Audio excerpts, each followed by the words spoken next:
Time now for sports on 104.7 The Cave. Here's Ned Reynolds. Mike, the intern, Ned Reynolds, Tuesday morning in the studio. Now the stage is set, as you would say, for the divisional round of the playoffs after last night's neutral zone game, which I don't know how you can call it neutral if it's that close to L.A. versus Minnesota. And that definitely showed up on the scoreboard, too. Well, I was quite frankly surprised at the sluggish play of the Minnesota Vikings. They're a better team than what they showed last night, but hey, the Rams put it to them. And the Rams defense may have been the reason for that sluggish performance by the Vikings, who really couldn't get anything done. 9 sacks. Sam Darnold is the Vikings quarterback, and he was sacked 9 times. That is an NFL playoff record. Well, Matthew Stafford, 209 yards and 2 touchdowns through the air, but the scene was set on the game's first play. Stafford goes back to throw, and he hits the kid from Brigham Young, Puka Nacua, hits him with a 27-yard aerial. Not a touchdown, but a big gain, and that said, okay, watch out, guys. We're here to play. And the Rams win it 27-9, and that earns for the Rams a date in Philadelphia, and that'll be next Sunday against the Philadelphia Eagles. And so that means they are the first game on the Sunday, correct? I would think they would be the first game, yes. Yeah, because we got the big old showdown between the Bills and Ravens to see what happens there. So I know you are objective when it comes to certain teams, but certain teams I know you can't get over it no matter how hard you try, and you do bleed green and white. So I know you're paying attention to those odds now. I mean, Rams really kind of were quiet all the regular season. Has that, after last night's performance, changed the way the odds are looking in that game? Not really. Philadelphia's a 6.5-point favorite. I think the Eagles are probably the better team, but I thought the Vikings were the better team. And Los Angeles came out fired up. They had the game. The game, of course, is televised back in Los Angeles, and they had a big, big watch party there for that one. And the Rams fans who couldn't make it to Glendale, Arizona, were right there rooting their team on. There is a psychological lead toward the Rams in this one, with all just the Holocaust that's going on out in Southern California. But again, when you run into this circumstance, the better team usually wins. We'll see what happens. Philadelphia's 6.5 points. Speaking of points, it's still, I think, -8 Chiefs right now, which is kind of like a no man's land as point spreads go. At least in my opinion. I'm superstitious, so go Chiefs, regardless. Now that the Pro Golf Tours have had their vacation in Hawaii, they're back on the mainland. Where are they this week? This is the American Express tournament, and this is the one that Scotty Scheffler hoped he could play in. He has a hand injury, which occurred during Christmas. A puncture wound. He broke a glass in his hand. Anyway, that's beside the point. But he's not going to be able to come back in this one, so maybe it'll be the one next week. The tournament is held in La Quinta, California, which is down in the southern portion, down below Los Angeles. I don't think that it's been affected too badly by the fires yet, and maybe it won't be. But that's where they plan on holding it. It's an $8,800,000 purse. That's not one of the larger purses on the tour, so the field will probably be limited, but the American Express in La Quinta is where they're going to hold the tournament. Is that the Live Tour still doing their thing too? Oh, yeah. Is that still happening? Mm-hmm. They haven't.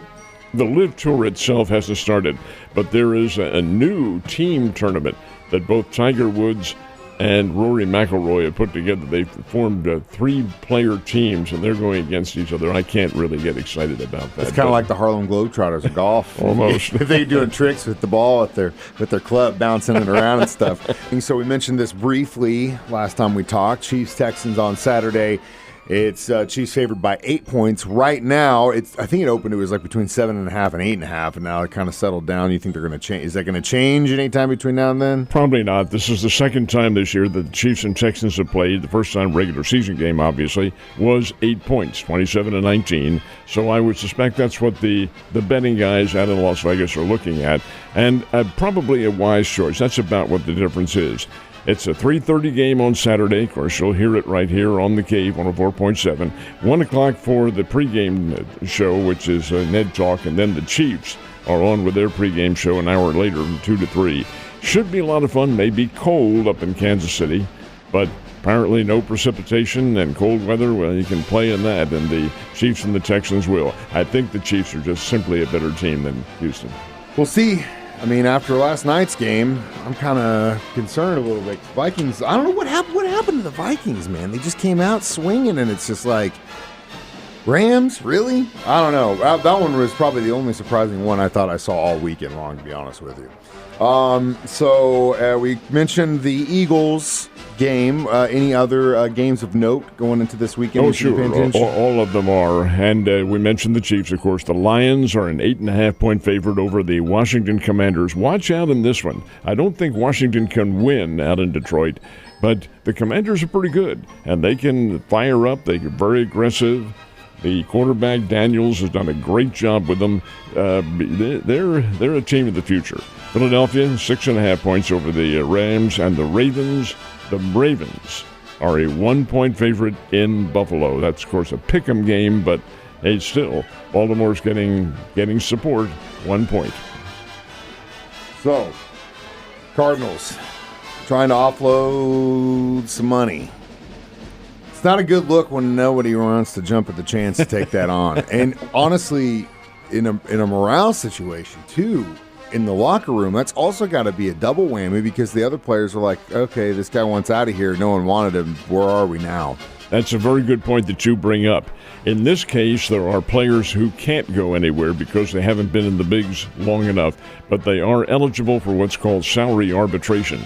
They submit a figure, and the team submits a figure, and they negotiate and so forth. And if they can't come to an agreement, it goes to an impartial arbitrator. Well, there are several Cardinals who fall into that category. Lars Nootbaar, he wants $2,950,000.